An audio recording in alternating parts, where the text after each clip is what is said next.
ಈ ವ್ಯಕ್ತಿ ಯಾರು ಈ ಮನೆಯನ್ನು ಕಟ್ತಾ ಇದ್ದಾನೆ ಇವನಿಗೆ ದೇವಸ್ಥಾನಗಳ ಜಾಗನ ಕಬಳಿಸುವಂತದ್ದೇ ಇವನ್ ಕೆಲಸ.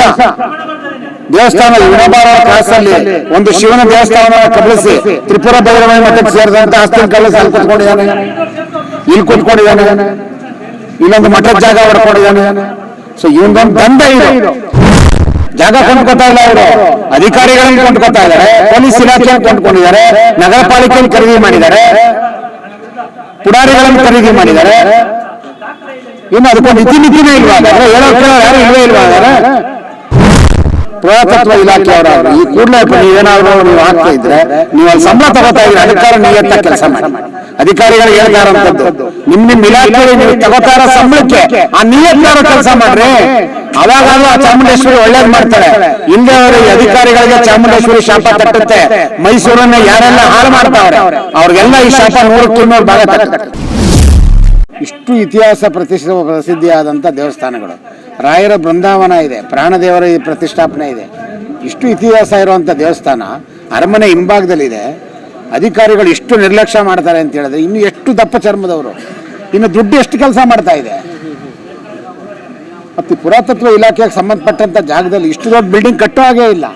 ಇಷ್ಟು ದೊಡ್ಡ ಬಿಲ್ಡಿಂಗ್ ಕಟ್ತಾವ್ರೆ ಅಂತ ಹೇಳಿದ್ರೆ ಇದು ಜಾಣಕುರುಡಿದು. ಮತ್ತು ಎಲ್ಲದಕ್ಕಿಂತ ಹೆಚ್ಚಾಗಿ ಮೈಸೂರು ಅಂತೇಳಿ ಶುರುವಾದ ಮೇಲೆ ಮೈಸೂರಿನ ತುಂಬ ಇತಿಹಾಸವಾದಂಥ ಮೊಹಲ್ಲಾ ಇದು, ಬೆಳ್ಳಿಕಟ್ಟಿಗೆ ಮೀಸಲು. ಇಲ್ಲಿ ಇದ್ದಂಥವ್ರು ಎಲ್ಲ ಅರಮನೆಯಲ್ಲಿ ಕೆಲಸ ಮಾಡ್ತಿದ್ದಂಥವ್ರು, ಅವ್ರಿಗೋಸ್ಕರನೇ ಈ ಬಡಾವಣೆ ನಿರ್ಮಾಣ ಆದಂಥದ್ದು ಪೂರ್ಣಯ್ಯನವ್ರ ಕಾಲದಲ್ಲಿ. ಸೊ ಇಂಥ ಒಂದು ಮೊಹಲ್ಲಾದಲ್ಲಿ ಇಷ್ಟು ಇತಿಹಾಸ ಇರುವಂಥ ದೇವಸ್ಥಾನ ಇಂಥ ದುರ್ಗತಿಗೆ ಬರ್ತಾ ಇರುವಂಥದ್ದು ನಿಜಕ್ಕೂ ಕೂಡ ನಾಚಿಕೆಗೇಡಿನ ಸಂಗತಿ. ನೋಡಿ, ಹೊರಗಡೆ ಅನ್ನೋ ಅಂಥದ್ದು ವಿಚಾರ ನೀವು ಹೇಳಿದಾಗ ನಾನು ಹೇಳ್ತೀನಿ, ಭಾರತ ದೇಶದ ಯಾವುದೇ ನಾಗರಿಕ ಎಲ್ಲಿ ಬೇಕಾದರೂ ಯಾವುದೇ ಆಸ್ತಿನ ತಗೋಬೋದು. ಇವತ್ತು ಜಮ್ಮು ಕಾಶ್ಮೀರದಲ್ಲೂ ತಗೋಬೋದು. ಆದರೆ ತಗೋತೀನಿ ಅಂತೇಳಿ ಹೇಳಿ ಕುಂತ್ಕೊಳ್ಳೋದಕ್ಕೆ ತಗೊಳ್ಳಿ, ನಿಂತ್ಕೊಳ್ಳೋದಕ್ಕೆ ತಗೊಳ್ಳಿ, ಮಲಿಕೊಳ್ಳೋದಕ್ಕೆ ತಗೊಳ್ಳಿ. ನೀವು 3 ತಲೆಮಾರಿಗಾಗುವಷ್ಟು ತಗೊಂಡ್ಬಿಟ್ಟು ಇಲ್ಲಿನ ಮೂಲ ನಿವಾಸಿಗಳನ್ನ ನೀವು ಇಲ್ಲಿಂದ ಒಕ್ಕಲೆಬ್ಬಿಸ್ಬಿಡ್ತೀರ. ಹಾಗಾದ್ರೆ ನಿಮ್ಮ ದುಡ್ಡು ಅಷ್ಟು ಕೆಲಸ ಮಾಡ್ತಾ ಇದೆಯಾ? ಹಾಗಾದ್ರೆ ಎಲ್ಲರನ್ನೂ ಕೊಂಡ್ಕೋತೀವಿ ಅನ್ನೋ ರೀತಿ ಬಂತಿದ್ದು. ಜಾಗ ಕೊಂಡ್ಕೋತಾ ಇಲ್ಲ ಅವರು, ಅಧಿಕಾರಿಗಳನ್ನು ಕೊಂಡ್ಕೋತಾ ಇದ್ದಾರೆ, ಪೊಲೀಸ್ ಇಲಾಖೆಯನ್ನು ಕೊಂಡ್ಕೊಂಡಿದ್ದಾರೆ, ನಗರ ಪಾಲಿಕೆಯನ್ನು ಖರೀದಿ ಮಾಡಿದ್ದಾರೆ, ಪುಡಾರಿಗಳನ್ನು ಖರೀದಿ ಮಾಡಿದ್ದಾರೆ. ಇನ್ನು ಅದಕ್ಕೊಂದು ಇತಿಮಿತಿನೇ ಇಲ್ವಾ? ಹಾಗಾದ್ರೆ ಹೇಳೋರು ಕೇಳೋರು ಯಾರು ಇಲ್ವೇ ಇಲ್ವಾ? ಹಾಗಾದ್ರೆ ಅದು ಈಗ ನೋಡಿ, ಈಗ ಮೇಲಿಂದ ಇದಕ್ಕೆ ಹೋರಾಟ ಅಂತೇಳಿ ಮಾಡಿದ್ರೆ ರೋಲ್ ಕಾಲ್ ಮಾಡಕ್ ಬಂದ್ರು, ರೋಲ್ ಕಾಲ್ ಕೇಳಿದ್ರು ಅಂತೇಳಿ ಸುಳ್ಳು ಆಪಾದನೆ ಮಾಡ್ತಾನೆ. ಈ ವ್ಯಕ್ತಿ ಯಾರು ಈ ಮನೆಯನ್ನು ಕಟ್ತಾ ಇದ್ದಾನೆ ಇವನಿಗೆ ದೇವಸ್ಥಾನಗಳ ಜಾಗನ ಕಬಳಿಸುವಂಥದ್ದೇ ಇವನ ಕೆಲಸ.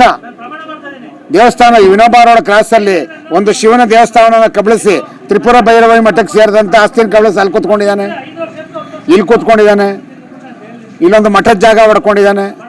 ಸೊ ಇವನದೊಂದು ದಂಧೆ ಇದು. ಈ ದಂಧೆಗೆ ಇವಾಗ ಕಡಿವಾಣ ಆಗ್ತಾ ಇದ್ರೆ ಅಧಿಕಾರಿಗಳಲ್ಲಿ ನಾನು ಹೇಳ್ತಾ ಇರೋಂಥದ್ದು ಪೊಲೀಸರಾಗ್ಬೋದು, ನಗರ ಪಾಲಿಕೆಯವರಾಗ್ಬೋದು, ಪುರಾತತ್ವ ಇಲಾಖೆಯವರಾಗಲಿ ಈ ಕೂಡಲೇ ನೀವೇನಾದರೂ ನೀವು ಆಗ್ತಾ ಇದ್ರೆ ನೀವು ಅಲ್ಲಿ ಸಂಬಳ ತಗೋತಾ ಇದ್ದೀರಿ, ಅದಕ್ಕಾರ ನಿಯತ್ತಾಗಿ ಕೆಲಸ ಮಾಡಿ. ಅಧಿಕಾರಿಗಳಿಗೆ ಹೇಳ್ತಾ ಇರೋಂಥದ್ದು ನಿಮ್ಮ ಇಲಾಖೆಯಲ್ಲಿ ನೀವು ತಗೋತಾ ಇರೋ ಸಂಬಳಕ್ಕೆ ಆ ನಿಯತ್ಗಾರೋ ಕೆಲಸ ಮಾಡ್ರಿ. ಅವಾಗಾದ್ರೂ ಆ ಚಾಮುಂಡೇಶ್ವರಿ ಒಳ್ಳೇದು ಮಾಡ್ತಾಳೆ. ಇಲ್ಲದೆ ಅವರು ಈ ಅಧಿಕಾರಿಗಳಿಗೆ ಚಾಮುಂಡೇಶ್ವರಿ ಶಾಪ ತಟ್ಟುತ್ತೆ. ಮೈಸೂರನ್ನ ಯಾರೆಲ್ಲ ಹಾಳು ಮಾಡ್ತಾವ್ರೆ ಅವ್ರಿಗೆಲ್ಲ ಈ ಶಾಪ 100ಕ್ಕೆ 200 ಭಾಗ ತಟ್ಟುತ್ತೆ.